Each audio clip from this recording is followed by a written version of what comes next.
Okay. Okay. All right. You'll get to ask them. Senator Fine. We felt like it was critical that we get this information to the White House because, in part because the Vice President was unknowingly making false statements to the public and because we believed that General Flynn was compromised with respect to the Russians. We were balancing this, though, against the FBI's investigation, as you would always do, and take into account the investigating agency's desires and concerns about how a notification might impact that ongoing investigation. But once General Flynn was interviewed, there was no longer a concern about an impact on an investigation. What you were concerned about was that you were seeing all these statements coming from the White House that were inconsistent with what you knew. Why does it matter to DOJ if one White House official lies to another White House official?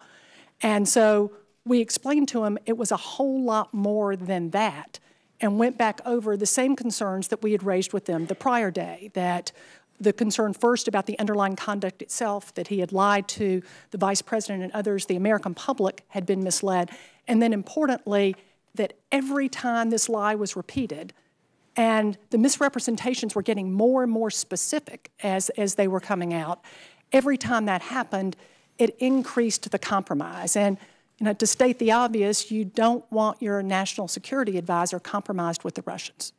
The first meeting or action items that you left with? We had told him before that we were giving him this information so that they could take action. And he said that they were concerned that taking action might interfere with the FBI investigation.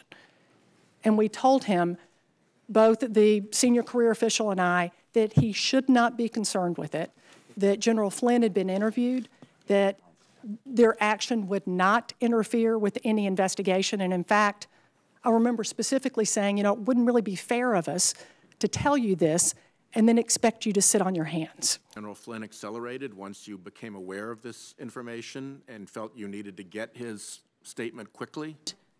There was a request made by Mr. McGahn in this second meeting as to whether or not they would be able to look at the underlying evidence that we had described for him of General Flynn's conduct.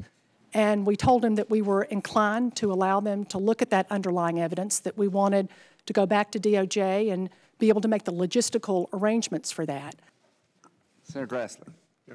Mr. Clapper. And that was the end of this episode. Nobody came over to look at the material. I don't know what happened after that because that was my last day with DOJ. Got it.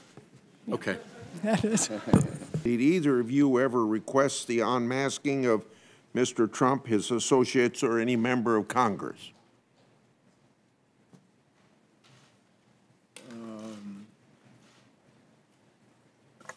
Yes, in one case I did. That I can specifically recall, but I can't discuss it any further than that. You can't. So if I ask you for details, you said you can't discuss that. Is that what you said? Not here. The American people have every right to know. Either of you ever reviewed classified documents in which Mr. Trump, his associates, or members of Congress had been unmasked? Oh, yes. You have. Can you give us details here in this? No, I can't. Ms. Yates, have you? Yes, I have, and no, I can't give you details. Okay. Senator Feinstein. Thanks very much, Mr. Chairman.